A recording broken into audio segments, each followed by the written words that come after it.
heard a thing the other day which I find brilliant, which is the only real vote you have is your money. Where you put your money is you're making a decision and you're dictating where the market is going. If you decide to buy a certain band that the media says they're not good, but if thousands of people are buying that band, so that band is going to become popular and they're going to have money, they're going to be able to, just stay on the road and do that thing. Yeah. So that's you using democracy in the real sense of the word. It's not like, oh, here's two options for you to choose from. That's not real. Yeah, but when I give you, the media would do the same as they do with politics. They're going to give you a few options. Oh, these are the bands that we want you to listen to. You can choose. Well, you're not actually choosing. They're giving you a handful of bands to choose from, not the whole spectrum of music. When you go out and research and put your money, or if you don't have the money, put your time into listening to a band, that's democracy. That's you choosing to spend your time or your money or whatever in that band and that kind of music. So you're making a choice, and if enough people are making that choice, regardless of what the rest of the world thinks, you're going to make that thing survive for longer. You're going to make that thing, that product, that band relevant. And if you, as the consumer, so you have the power over, let's put it like that, because music is a product at the end of the day. As the consumer of that product, if you make it survive, if you make it last, if you put your money, your time into it, who can tell, who can decide what's the style of that product? How are you going to name it? Well, you're in charge of it because you've made it happen. So if people who are buying that kind of stuff, coming to the gigs, or just sharing the contents about those bands, if they say, this is classic rock for me, and then can someone write an article somewhere saying, oh, I don't think that's classic. Well, doesn't matter because you don't come to the gigs anyway. You don't buy this. You're not part of this. So it doesn't matter what you think about it. Yeah, because I would say you're spot on with, we want it to work. Yeah. Because it's not really about that double CD that came out. I would say maybe 70% of the people that bought it, like myself, have got 3/4 of the music on it already. I already own that music with the records that I buy and the CDs, and like you're on that album, and I've got all your stuff. So when you appear on albums like that, I buy it because I want to make this work, and it's not just me that does that. There's a lot of us out there. We want these new bands to come through and thrive, and like yourselves, to carry on, to keep on. Like the old phrase, rock will never die, and it never will die when there's guys like you out there doing it. But we have to support you in that. So when these CDs come out, we don't need to buy them because we've already got the music. Yeah. But people buy it because we do it because they're voting for it. Do you know what I mean? It's like you're putting your money into work. it. Yeah. And it's like, and it's a good quality. You're getting quality for your money anyway. But it's not something that you desperately need. Yeah. But it's something. Can I ask you a that question? we want. When did you first hear the term classic rock in your life, and how did it evolve from when you first heard it? Not to where it's got to now. Probably in the 90s, I would think. There you go, because you couldn't call the Who classic in the 70s. Classic Rock magazine. Yeah. And then... Was that the first you heard it, though? Classic Rock magazine? Yeah, it would be, because I used to buy that religiously every week when it was out. And it's... It's interesting you say the 90s. Sorry, did you want to say something? I think it was... Possibly it was the 80s, because I used to read Sounds magazine, because there was always a thing of like Melody Maker or Sounds or The NME. Yeah. And it was always like the proper rock stuff was always in Sounds. And when I'd meet someone that would buy, oh, you buy Sounds as well? Because that was always the one that no one wanted. It was always the Melody Maker and The NME. Right. But it was like, oh, you get Sounds because they did all the proper rock stuff. And then from there, you've got the writers that went on to form Kerrang. But then from Kerrang, it is then evolved into classic rock, which I think was probably late, maybe early 90s, something like that. And I used to buy all of those magazines. But then that started to evolve because they couldn't keep writing about the same. Can't keep writing about AC/DC every week. So that's where the evolving and- came in. So isn't it? of Oh, I course, see. Yeah. then it's like, well, we don't want this to die, but Otherwise, So- classic would mean old. yeah. That's what it is. So all it is to If me, it's not old enough, it's not classic classic. is you're playing music in the style of those old classic bands from back in the day. Let's That- just that's what add it means to a letter to classic and turn it into classical. If you're writing a song on a Too violin old-fashioned, today, no one would buy it. No, It's no, too old-fashioned. it's It's too like classical. Nah, not but interested. just say, like, if you're playing classical music today, I mean, if you're playing the violin, playing a cello, or whatever, and you're playing an orchestra, and if you're only playing songs that were written 2 weeks ago, is it still classical music? It's classical because it's a style in itself. It's Yeah. what the orchestra is all about. So classical and classic, you can kind of relate them in that sense. So if you're playing loud rock and roll, distorted guitars, as Laz said, if you are analyzing the musical side of it, and you think that is what defines classic rock, you can call it classic rock. In the end of the day, I believe people need to label stuff in order to just make it easier to communicate. It's all about communication. We can just listen to a good album, and if it's a good album, I don't care if it was recorded yesterday or 1,000 years ago. I don't care. If it's good, it's good. But sometimes you just need, how does it sound like? We're trying to describe sounds, attitude, visuals with words. Words are not good enough. So it's just, you try to get as close as possible to something. If you said you just listen to a new band and you can't quite explain, you could come to me and say, oh, it sounds like Sabbath and Zeppelin and a bit of the Beatles and a bit of Queen. Just say classic rock. Okay, I get it. Yeah, That's all why you need we to use do. the words. It doesn't mean It's that funny, they're it It doesn't classic. have to be controversial. Yeah. Interestingly, so we've now discussed and defined our own versions of classic rock. Yeah. What I did in the lead up to the show is actually did some research on where the term first came from and what it was used for. And you were right. It was originally used Just to like categorize things. So what happened is that classic rock was a radio format that mainly featured music from the mid-60s. So we're talking Beatles, the Stones, the Who, the Yardbirds, all the way to the mid-80s. So back then, this was the 20-year gap that they were kind of, I don't know if they were, well, maybe they were calling it classic rock because they were talking about stuff from the 60s. But the term was first coined in 1986 when it was, like I said, a radio format. And it was to try and get the older listeners of the people who liked the music from the 60s to tune back in and fall back in love with that music. I read this, classic rock was an effort to canonize, classify and commodify rock music for audiences living in a post-baby boomer economy. They're appealing to the 40 to 60-year-olds who enjoyed the Beatles, the Who and the Stones back in the 60s, as well as the guys who liked Queen and Zeppelin in the 70s, as well as the guys who liked AC/DC and Judas Priest in the 80s. It's the classic thing because it spans a long time, which is what you were saying. Yeah. But they're still trying to identify a particular audience. In the 1980s, they were targeting the 25 to 35-year-olds because those were the ones who, when they were kids, they were listening to the Beatles and Zeppelin. I see. Then in the 90s, they were targeting the same age range, the 25 to the 30s. Then interestingly, in the 2000s, classic rock was targeting the 35 to the 45-year-olds. And in 2014, classic rock targeted the 45 to the 55-year-olds. So what we are so obviously seeing is one group of people being targeted as fans of classic rock. I see. Wow. Which from the stuff that I found would suggest that currently we're 40 to 60-year-olds who were around when those bands were at their peak in their heyday. Doesn't it make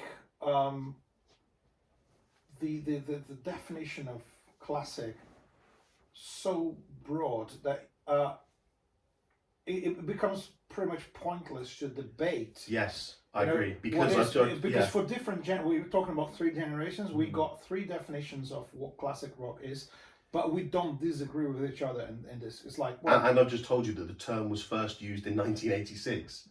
And the band who I thought were classic rock came, Guns N' Roses, came 4 years after. so it's not, it can't be classic. Exactly, yeah. It depends how Exactly. old you are, does it? Yeah. Well, whatever. But yeah, talking about definitions and stuff, I think it's time for the first segment of today's show. And we're talking about the controversy of defining stuff and naming stuff, who's right, who's wrong about it. And this is personally I have a kind of mixed feeling about this segment because it's my favorite, but I'm also not comfortable to entirely endorse this segment, just say so. This is a little breakaway segment. So that's Laz is going to say whatever he thinks about, because Laz, the thing is, he's a good boy. He's wearing a nice hat. Everyone likes him. Everyone likes Laz. He can say whatever and get away with it. I think I could, because I back up my opinions with musical knowledge. Because people like you, so you can just get away with it. I'm not quite sure if I can get away with the stuff you say. So it's really important. I think Johnny is gonna. I don't know what Laz is gonna say, because unlike him, I don't do any preparation for the show. So I have no idea what the topic's all about. No, I don't know what he's going to say, but I need to make a disclaimer now. So if Johnny wants to join me, so I'm going to add your name to the disclaimer. Well, so, yeah, these are not necessarily the views of Johnny and Felipe. This is I don't solely think they down will to be. Laz. So that's our official disclaimer for today's segment. So, ladies and gentlemen, Laz Unleashed. So in this week's segment of Laz Unleashed, I'm keeping it very relevant to the topic. This will be controversial because I support what's going on. So I will say that new wave of classic rock can't be a genre. I don't think that we can categorize bands into that. I like the idea of saying that... Oh, Felipe is doing his weekly walkout. Do you disagree with me that much? Yeah, I just don't want to be associated to your opinion. So it's just me and the show. I actually agree with you. I It's think- not a genre. No, it can't be, because we've just It's sat too for broad. an hour and said about how we can classify every other band to be considered classic rock. Yeah. You both made a case for Pink Floyd being classic rock. I've made a case for Guns N' Roses being classic rock. The actual term classic rock and the people who coined it have made a case that the Yardbirds and the Beatles and the Animals are classic rock. So how can we say, just because there is a bunch of bands, again, when I hear classic rock, I think Kiss, AC/DC, Whitesnake, Foreigner, Def Leppard. If that's, let's just take my opinion. Let's just say that my opinion is right. If everyone who hears classic rock thinks of those bands, and they're now putting that personality onto another set of bands 30, 40 years later, then is it not like you're almost shoehorning them a bit? You're saying, okay, well, you have to keep writing like this, you have to write like these bands, you have to sound like these bands, because that's what we all identify as classic rock. But I'd just rather a new genre. Well, what can we call it? Modern rock. I don't care. Millennial rock, whatever. I just don't like new wave of classic rock. But I want to say, because I do share this podcast on that page, this is all true, and this isn't me trying to dig, get out of my hole that I've dug. What these guys have done for the community and for the bands is incredible. It's a bunch of 5 or 6 guys, as you mentioned earlier, who have come together, brought about 20 to 25,000 people close together who all have these interests in this band. And what they've done is they've elevated it to the next level, and they've made these bands so much more relevant because they've included them in part of the community. So, just a massive well done and congratulations and thank you to the guys at New Wave of Classic Rock, because they're doing a lot for the rock music in Britain in the last few years. But I don't like New Wave of Classic Rock as a genre. And that's Laz Unleashed done. Even if you say it's not a genre, it's still a community. So that's what matters.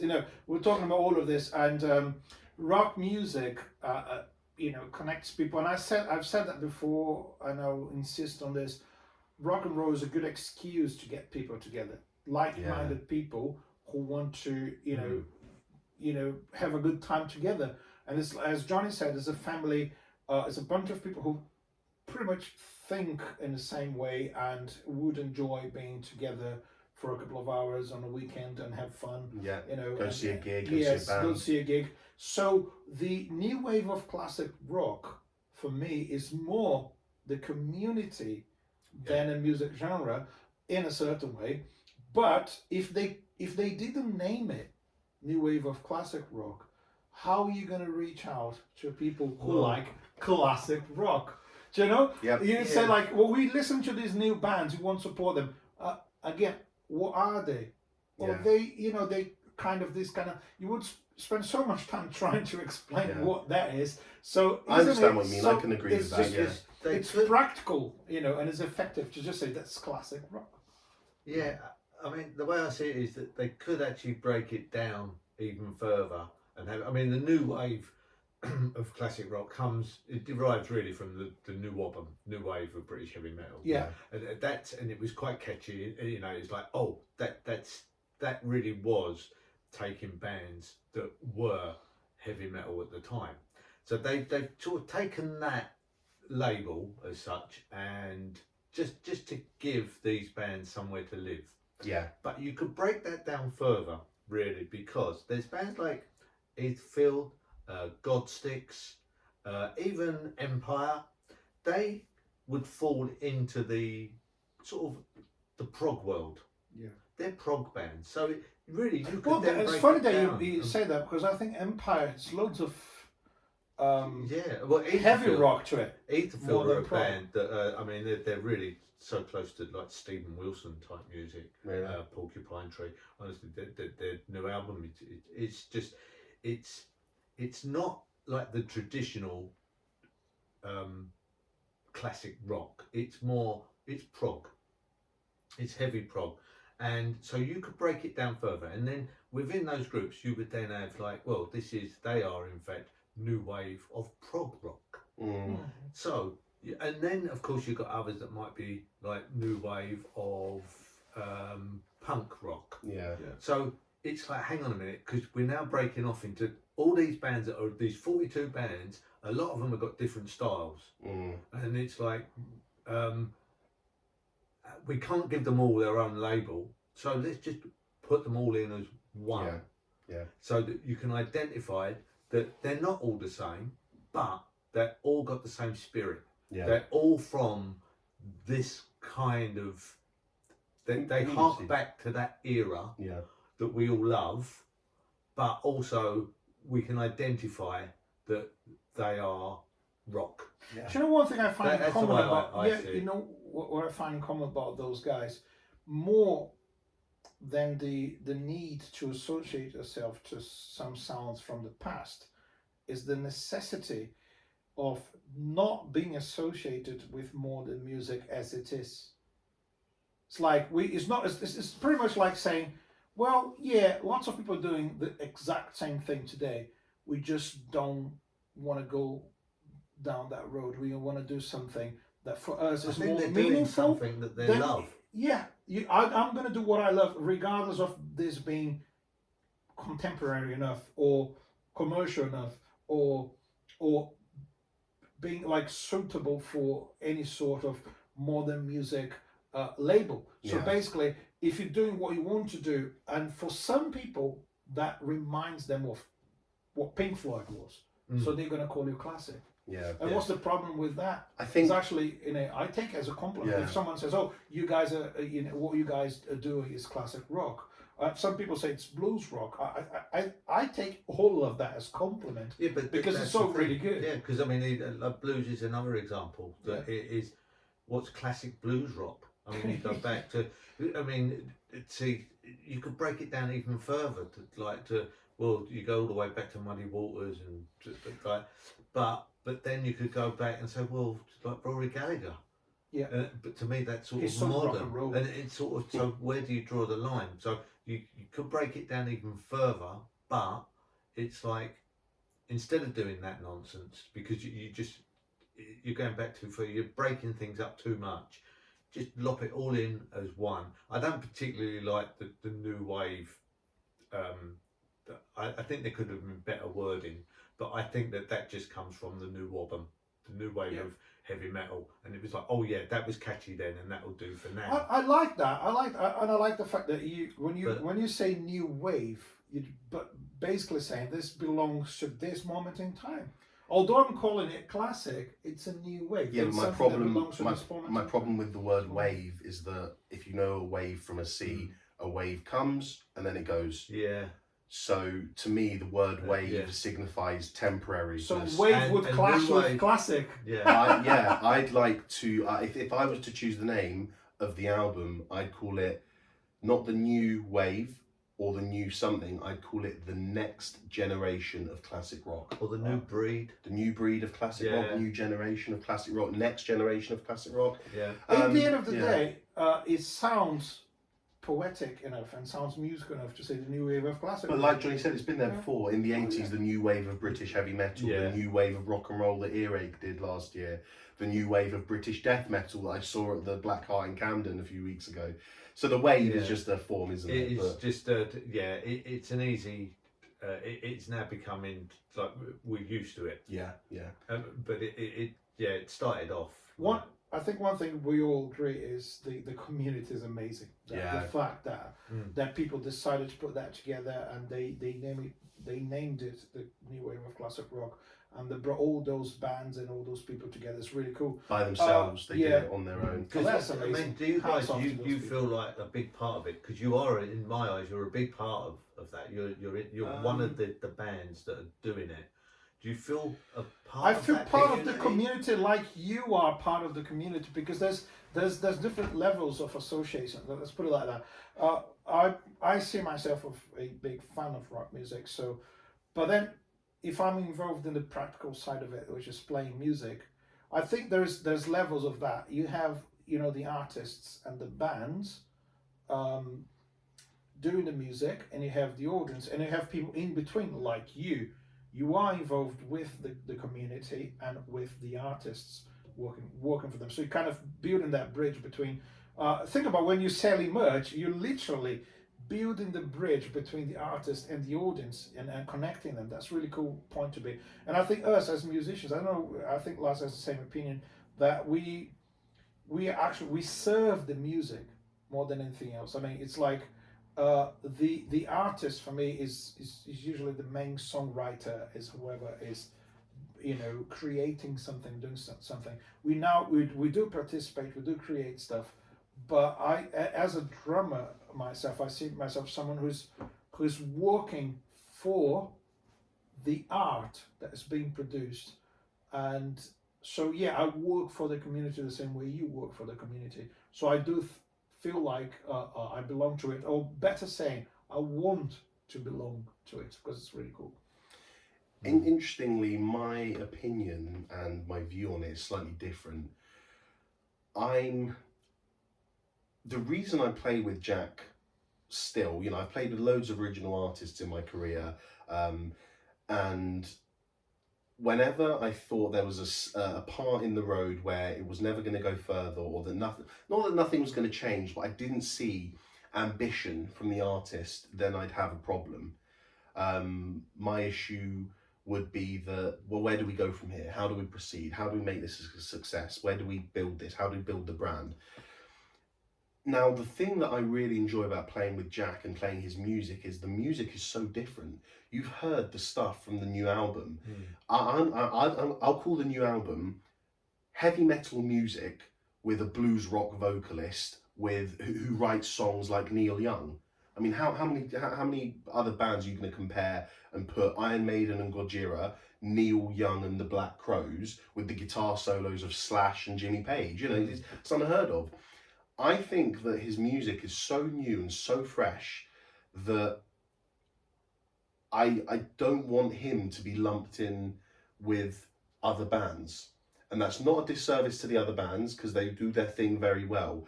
I just feel Jack has a unique place because he is unique and because the music he writes is unique. So I don't want him to be a part of a new wave of classic rock. I want him to be in his own genre. But then you got the support of any band can be part of a community and take off into a different direction and go somewhere from there. Yeah. those guys would still support you. That's the thing, you know. If you That's if you true, started playing events from a certain community, and people from outside that world who wouldn't define themselves as classic rock fans decide to support your music as well, then you're expanding. You're not getting out of something into something. You're expanding. You might say, well, I might be. You might pick an artist who is a heavy rock art. You can think about Scorpions. They're quite heavy, but they have some really nice love ballads. Yeah. And those songs can play in any pop radio in the world. Does that mean they're getting out of the rock community and becoming pop? No. That means they're expanding into pop music, into radio friendly kind of stuff. So they you don't need to belong to just one place and one category as a musician. And I think that's the that's why I don't see a problem with labels like, oh, this is what it is, Yeah, you can be this and you can be something else. Like Guns N' Roses can be just a hard rock band for me, but it can be classic for you. Yeah. Because you're younger than me, so they're classic. They're not classic for me because I was around when they was starting. I first heard of Guns N' Roses when I was, old enough to go out and do my research on the band and listen to them. So that's what it is. I think so I'm just thinking about what I said and I did not fully answer your question. Going back to what Felipe said, the overwhelming monumental support that you have from this group is second to none, isn't it? I think because it's important that you guys are in that group because the music you make is it needs to be somewhere else because of all the reasons why you said. But it's not just you. There's look at Empire. They're something a little bit different. I like Scam. Etherfield, Scam, a great band. I need to do my research on them. They're good. I haven't listened to enough of them. Exactly. There's a lot of bands in there that it's like the reason why it's important that you guys are in. I know it feels like you've probably just locked in with everybody else. And I'm sure a lot of those other bands are thinking the same. It's like, but our music is so much more different from just the normal. Yeah, I'm sure every artist will think that about their music, won't they? But this, being in this community, is important because it gets you to more ears. Yes. It's like someone will pick up that CD. And they'll get to your track and think, oh, and hear it for the first time. Yeah, and then it's like, I'll check the rest of this out. This just might be. And even if one person does that, that's one new fan. That's more another ticket sale. I love the fact that I can, even if it's not directly, but I can be associated to a kind of music that I really like, because I do loads of stuff outside the rock and roll world. We were talking about this on the journey here, that I played a soul gig the other day. It's a big challenge, but I do that kind of stuff.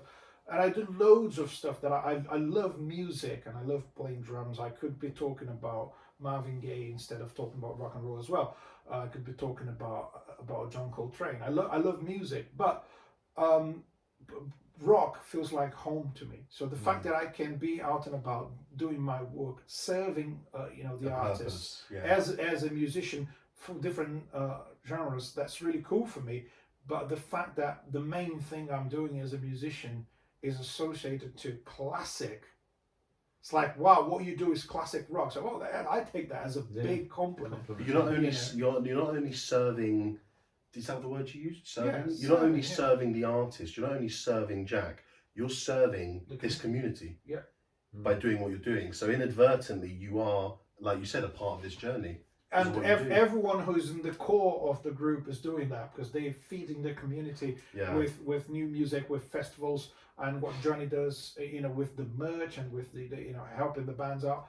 This is really, really important. The fact that we have this. So in the end of the day, I don't think people are that interested in clashing about what the hell is classic rock, but we do need to label things in order to categorize things, in order to understand things better, and even in order to have an argument about it. We need.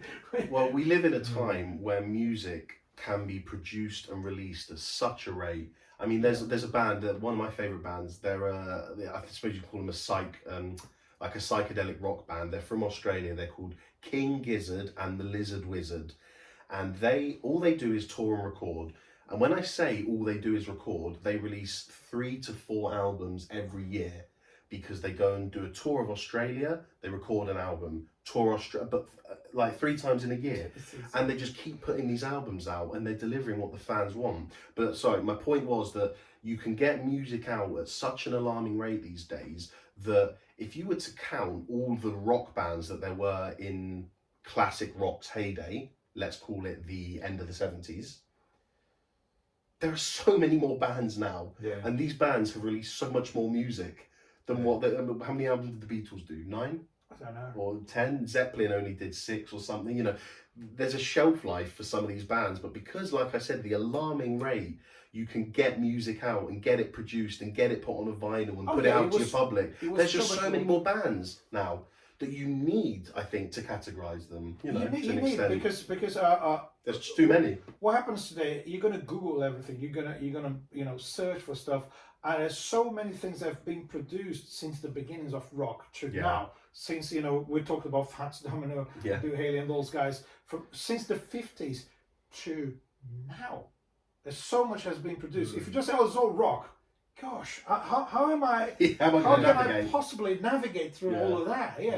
How can I find things that I like? So the classic rock genre kind of helps you to go there and say, okay, I don't think that's classic, but I understand where you're coming from. I can see how you put this band in the same. It makes sense. I don't think anyone is just called something classic out of the blue. Oh, I think that's classic. There's a reason why people say that. I think this has been going on for a while now, and I'm really enjoying this show. I think we need a second kind of episode about this. But have we got any more segments? Shall we just try to fit all the segments now? Yeah, I was going to. Hold on. Let me. I'll introduce it. So if we now take the time to do... No, I'll tell you what, I will finish the show with a segment. Okay, it's just one more.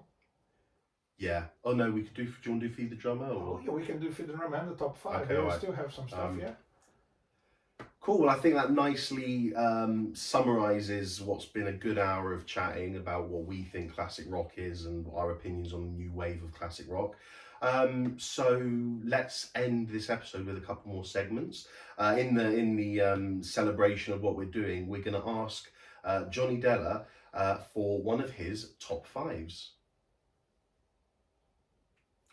So in this segment, what we're going to do is we are going to ask Johnny for his top 5 new wave of classic rock bands. So I'm going for, there's so many, and my top 5, it changes from week to week, but at the moment, the ones that I'm really excited about are at number 5, I'm putting in Etherfield. They're a heavy new prog rock band, but it's hard to say that they're just prog rock.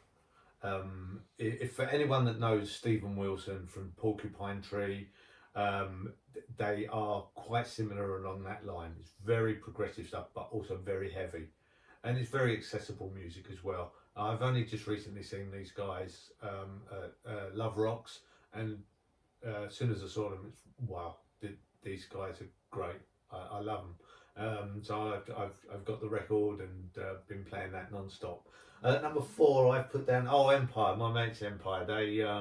They're another band that are just not your standard, as we say, classic rock band. There's a lot of proggier side to them as well. In fact, I did mention to them once that their sound reminds me of a genre that I've never heard of, that I've made up myself. I don't think they were too keen on it, but I called them grunge prog because they've got a real earthy sound, but they've also got like a prog feel to them. So I'm really a big fan of Empire. Then Mason Hill at number 3. I saw them just recently. They're great young up and coming Scottish band, and they really are in the true sense of like a classic full out rock band. They've got catchy tunes, and they just they're just a good straightforward rock band. They're so good live, and the new album is just incredible.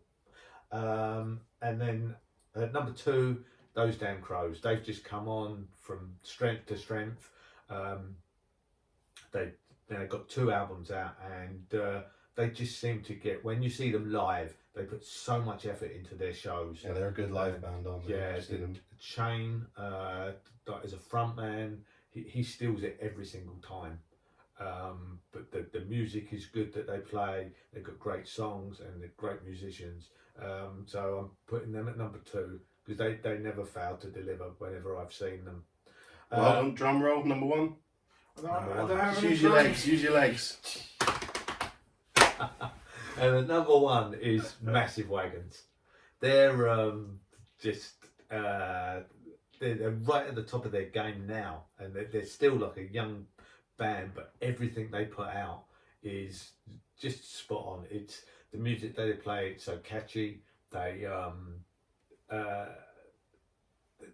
always put a smile on my face, whatever they're singing about. They've got a song called about curry, but it works. They're a bunch of lads that they love what they're doing. They've had to quit their day jobs to put everything they possibly can into making it work, and just for that alone, I think they deserve to be at number 1. There we go. Well, it's very similar. We're going to tie this into the next segment because it's very similar, but I know everyone loves the music, so we'll do a quick transition. Here is this week's episode, and I always say episode, this week's segment of Feed the Drummer.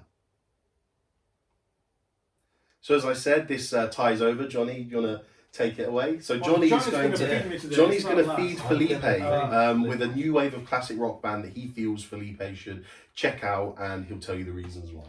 Yeah, well, I was just talking about Massive Wagons, and really you need to get into them. They've got, Alex on the drums is like, he really pounds it out. The whole show, it just rocks all the way through. It is never any let up with them. They're just always full on. And as I said, the songs that they play aren't your normal, just they do their love songs, but they do songs about Facebook and like about food, about whatever you think like wouldn't work in a rock world, it works though. Isn't that what rock's all about? You just talk about whatever you want to talk about. It's not. Yeah. It's not musical freedom. Yeah, musical freedom. Yeah. So let's come to one of their gigs, Johnny. You know. Yeah. Well, the next time I see them is going to be Saturday night. Oh, you're going to see them? Oh, great. Yeah. What we'll do is, I'm going to ask Johnny for his favourite song from each of those bands, and we're going to put it in the playlist. So you're going to see at the bottom of the show notes, there'll be a link to a Spotify playlist where every band we've spoken about today, there'll be one song on from them, or if we've mentioned a specific song, and I'll get Johnny to do his favourite song from each of those 5 bands, and that'll also be in the playlist. I think that's a great way to finish the episode. Does anyone have anything more to say about classic rock? We're in agreement that classic rock cannot be defined simply by one band, by one era, by one genre, by one attitude. But it seems we are all in agreement that the new wave of classic rock is a wholly positive thing for the industry and the rock music in Britain at this time. Yeah, I think using the word classic, you want to tell people that whatever's being produced now is really relevant.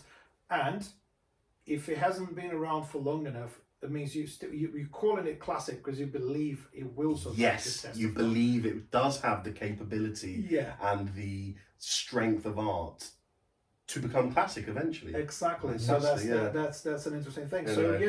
So I would say that's really interesting to have Johnny with us, and you added so much to the show. I just want to keep doing this episode until next week. But unfortunately we've got a gig. We've got a gig to go to. Unfortunately, we got a gig. I say that, only that we can't. We love gigging, but so I would just love to talk about this all day, especially with a guy like Johnny. But Johnny, thank you so much for coming on, man. Honestly, thank you for having me. No problem. Fantastic. It's been brilliant. We've really enjoyed it. This is what we do in the car all the time, though, isn't it? But this is what I've told our listeners. We've spent 5 years of me and him in the car, either with Jack, with you, with our other musical directors, chatting so much about music, and then I told you it was a musical director from our other show said you guys should start a podcast, and so now here we are. We and do. thank you for thank being you our so guest. much for having me on. I've really enjoyed it. No problem. Well, thank you for everything you've contributed. It's been wicked.